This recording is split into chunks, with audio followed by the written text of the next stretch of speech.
Buya, mau tanya nih Buya, Islam sebetulnya itu apa sih sebetulnya Islam itu, fungsi Islam itu? Karena sekarang kesannya kan orang baca cakak deh Islam, Pak Agus mana tuh Buya? Apa yang terjadi di negeri kita ini? Baiklah. Bismillahirrahmanirrahim. Assalamualaikum warahmatullahi wabarakatuh. Alhamdulillah. Wassalamu ala rasulillah wa ala alihi wa ashabihi wa man wala. Alhamdulillah kita berada di dalam Islam.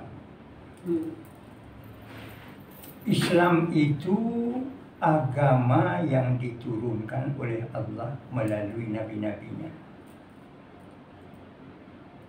Sejak dari nabi pertama Adam sampai kepada yang terakhir Muhammad sallallahu alaihi wasallam, inna dina indallah al-Islam, bahwa sesungguhnya agama di sisi Allah itu artinya agama yang dipilihkan oleh Allah untuk umat manusia ini. Yang terbaik itu ialah Islam. Artinya proses itu ya? Itu Islam. Proses seperti puncak Islam. Jadi kalau kita baca dengan kalimat lain, amanah Allah untuk manusia itu ialah selamat. Bila kita mengartikan secara harfiah, Islam itu selamat. Nah, jadi amanah Allah kepada semua manusia supaya manusia itu selamat. Secara fisyuri, Islam itu bermakna selamat dan menyelamatkan. Itulah Islam. Dari sisi agama, maka Islam adalah agama yang dipilihkan oleh Allah dan disempurnakannya, diturunkannya kepada nabinya yang terakhir, Muhammad sallallahu alaihi wasallam. Di dalam Al-Quran yang diwahyukan kepada Rasulullah sallallahu alaihi wasallam itu tertera dengan jelas bahwa inna dina indallah al-Islam. Ini pengertian kita pertama tentang apa itu Islam. Kemudian Nabi sendiri menyatakan al-Islam ya'lu. Islam itu sebenarnya nilai-nilainya di dalamnya tinggi. La yu'la alaih. Jika dijalankan tidak ada satupun yang mengatasinya. Karena itu di dalam kehidupan kita pada era kesejagatan sekarang ini, era global, kita melihat bahwa nilai-nilai Islam bila dipakaikan di mana saja, walau oleh orang yang belum mengatakan dirinya Muslim, maka kita melihat bahwa tindakan perbuatan mereka itu sangat mulia.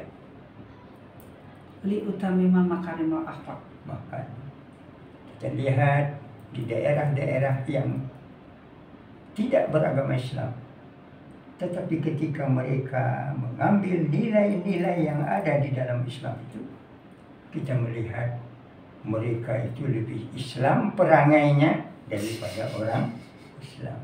Kenapa orang Islam tidak memperlihatkan Islami yang Di sinilah yang menjadi problematika dakwah itu.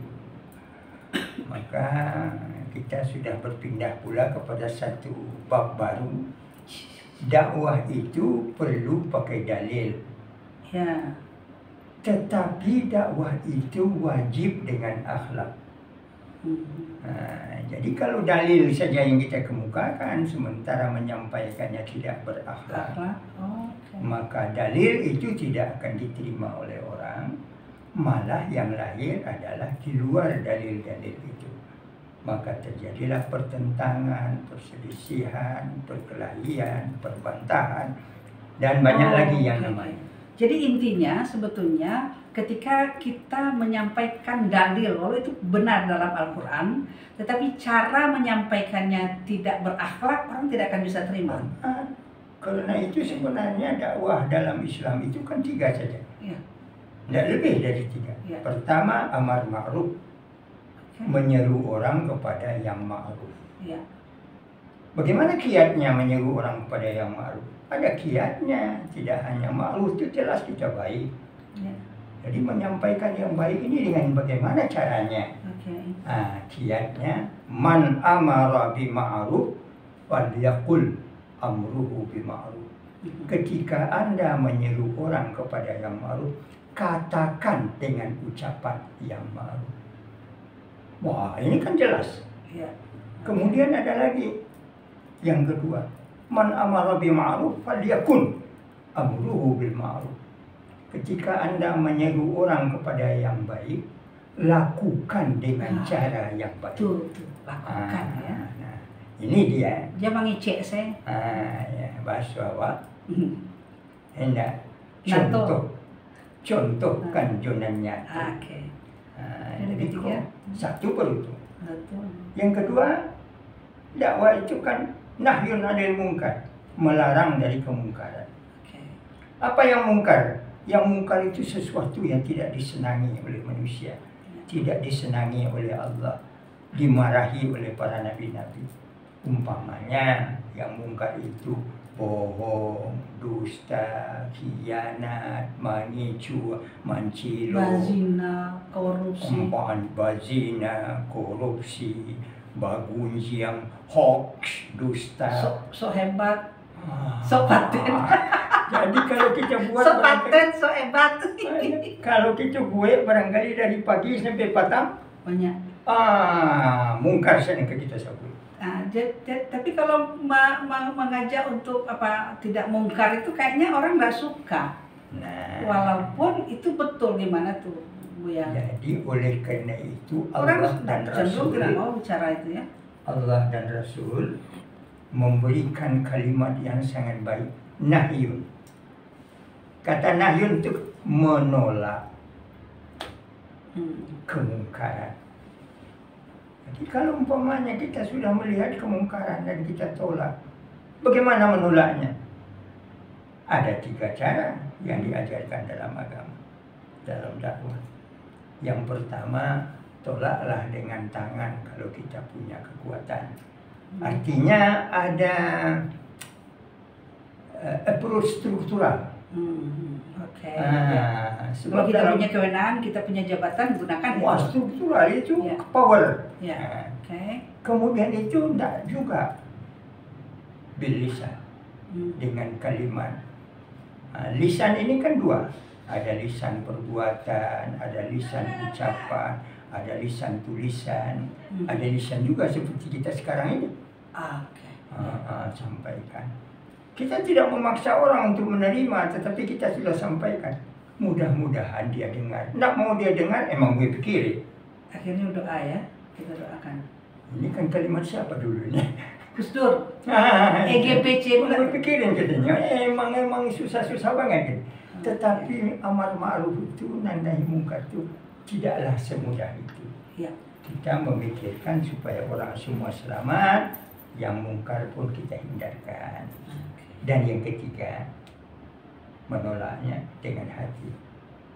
Inilah yang disebut doa. Walaupun Allah dan Rasul menyatakan itu yang selemah-lemah iman, tetapi sebenarnya di hati kita tahu bahwa ini salah, ini benar. Kita mendoakan, ya Allah, baikkan jugalah negeri kami ini. Jangan ditumpangi di dalamnya oleh orang-orang yang korupsi. Dan kita kan tidak tahu siapa saja.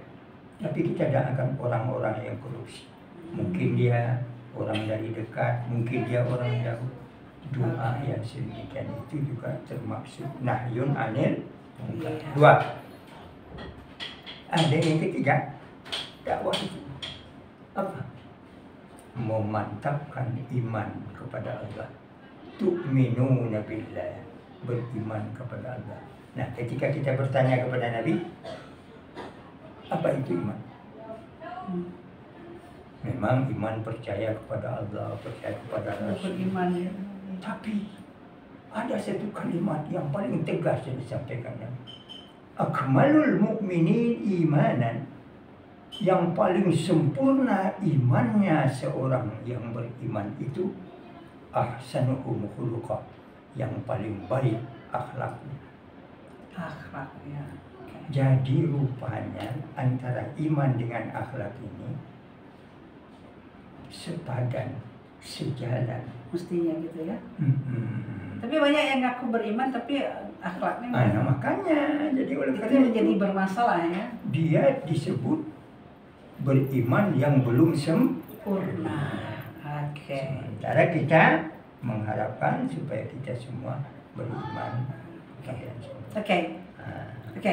Baik, kita sudah dengarkan itu sebetulnya kalau kita memahami fungsi Islam, tujuan Islam, dan kenapa Nabi juga diutus ke muka bumi ini untuk memberikan akhlak, mengajarkan akhlak ya, kemudian memberikan kebahagiaan buat kita. Karena itu karena ada perspektif yang salah tentang Islam, jangan membuat kita saling Arabnya tuh berdebat-debat gitu ya. Berbantah-bantah gitu.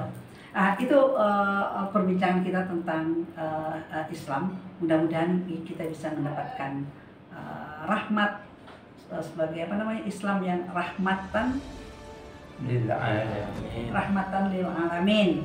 Mudah-mudahan kita semua mendapatkan